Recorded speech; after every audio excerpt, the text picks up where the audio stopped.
अगर आप सच जानना चाहते हैं तो पहली चीज ये है कि आप कोई भी धारणा न बनाएं। एक सच्चा जिज्ञासु कोई धारणाएं नहीं बनाता, वो सिर्फ खोजता रहता है। इंसानों के साथ ये एक बहुत बड़ी समस्या है। वो चाहते हैं कि वो हमेशा सही हो।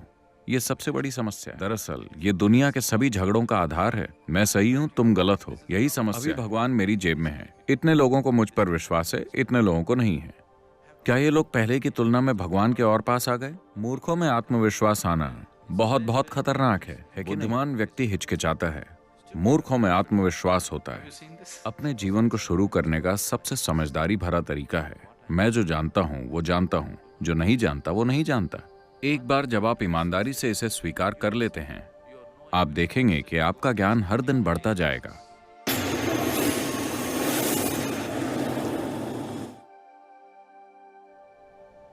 हमें इस ग्रह के इस हिस्से में क्यों रखा गया है, यानी इन लोगों के बीच, इस परिवार में?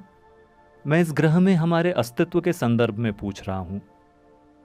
और मेरा दूसरा सवाल भगवान के बारे में हमारे विश्वास से जुड़ा हुआ है।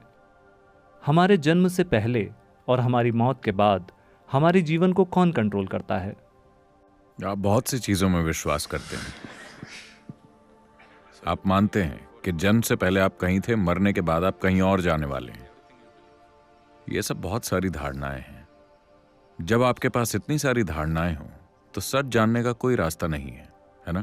अगर आप सच जानना चाहते हैं तो पहली चीज ये है कि आप कोई भी धारणा न बनाएं, है कि नहीं?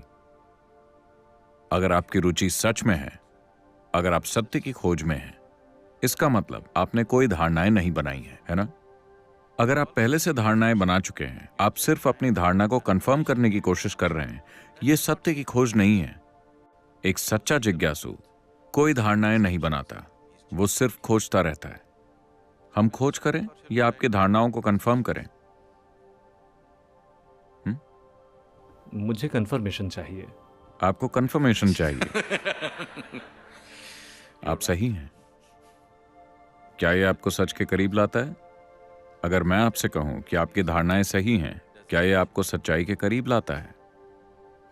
लाता है? आपको बस अच्छा लगेगा, चलो मैं सही था, लेकिन इससे कोई भी हल नहीं निकलता, है ना?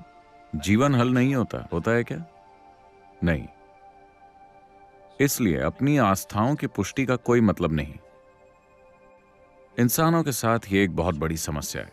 वो चाहते हैं कि वो हमेशा सही हो। ये सबसे बड़ी समस्या है। दरअसल ये दुनिया के सभी झगड़ों का आधार है। मैं सही हूं, तुम गलत हो, यही समस्या है कि नहीं? मेरी धारणा सही है, तुम्हारी धारणा गलत है। क्या यह दुनिया की सभी समस्याओं की जड़ नहीं है? चाहे ये परिवार में हो, समुदाय में, दुनिया में या कहीं भी। हाँ, क्या हम इस समस्या को थोड़ा दूर करें? तो पहली चीज जो आपको करनी चाहिए, आखिर ये आपकी धारणाएं हैं और आपकी ये धारणाएं ओरिजिनल नहीं हैं, कहीं और से ली हुई हैं, है ना? आपके पुजारी या मुल्ला या पिता या माँ, किसी ने आपके अंदर इन्हें डाल दिया, है कि नहीं? ये किसी और से ली गई हैं। डिपेंड करता है कि उन्होंने आपके ऊपर कितनी मेहनत की है। उन्होंने काफी मेहनत की है क्योंकि उनका व्यापार दांव पर लगा है। तो हो सकता है कि आपकी धारणाओं का सच्चाई से कोई लेना देना ना हो। अब आप शरीर के माध्यम से किसी ऐसी चीज को समझने की कोशिश कर रहे हैं जो शरीर से परे है। यह नहीं होने वाला। आप इंद्रियों के माध्यम से किसी ऐसी चीज का अनुभव करने की कोशिश कर रहे हैं जो भौतिकता से परे है। ऐसा हो ही नहीं सकता। आप समुद्र की गहराई नापना चाहते हैं और आप 1 फुट की स्केल लेकर वहां गए, आप गलत नतीजे पर ही पहुंचेंगे, है ना? अगर आपको समुद्र की गहराई नापनी है तो आपका पहला काम है सही इंस्ट्रूमेंट लेकर आना। हाँ, आया ना? यह आपका पहला काम है। मैं बस यही कह रहा हूं।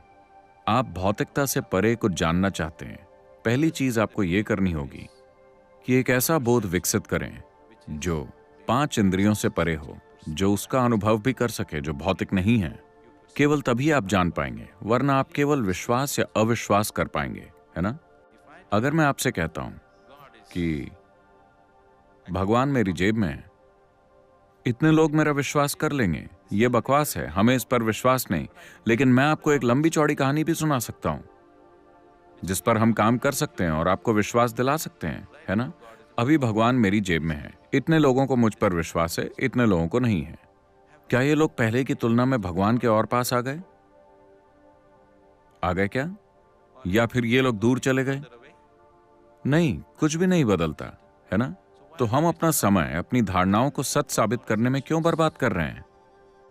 आपको अपने बोध को बढ़ाना चाहिए, क्योंकि केवल बोध होने पर ही आप जान पाएंगे। जानने का कोई दूसरा रास्ता नहीं है ना?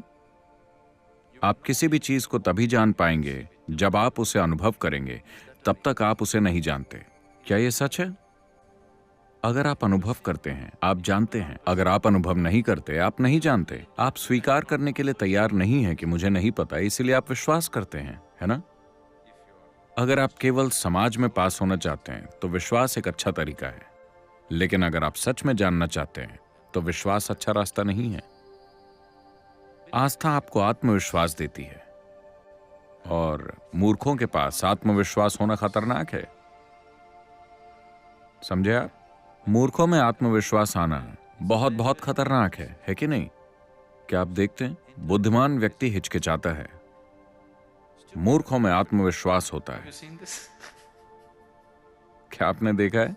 बहुत आत्मविश्वास, क्योंकि जब आप किसी चीज में विश्वास करते हैं तो आपको बहुत कॉन्फिडेंस मिलता है। आपको किसी भी चीज के बारे में कोई डाउट नहीं होता, क्योंकि आप किसी भी चीज में अपना दिमाग नहीं लगाते। आपको पक्का पता होता है।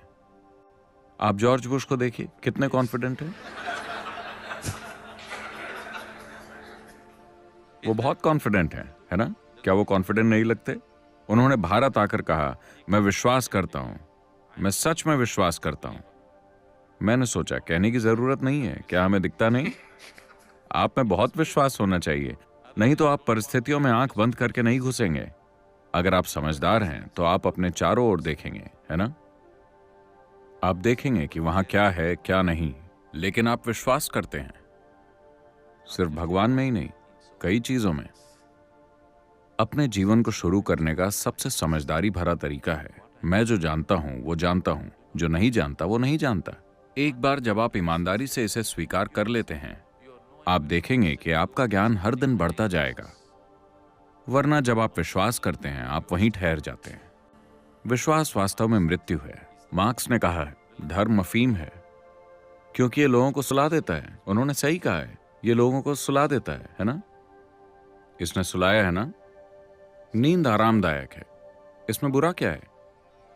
नींद ही क्यों, आप मर क्यों नहीं जाते? ये और भी ज्यादा आरामदायक है, क्योंकि वैसे भी आप विश्वास करते हैं। आखिरकार भगवान आपका इंतजार कर रहे हैं, आप जाते क्यों नहीं? हाँ, है ना? क्योंकि वैसे भी आप जानते हैं कि मरने के बाद भगवान के पास जाएंगे। तो समस्या क्या है? आप इंतजार क्यों कर रहे हैं? हॉस्पिटल वगैरह क्यों जा रहे हैं? आप जाते क्यों नहीं? आप भगवान के पास जाने में देर क्यों कर रहे हैं? ये ठीक नहीं है। आप एक सच्चे विश्वास करने वाले नहीं हैं, है ना?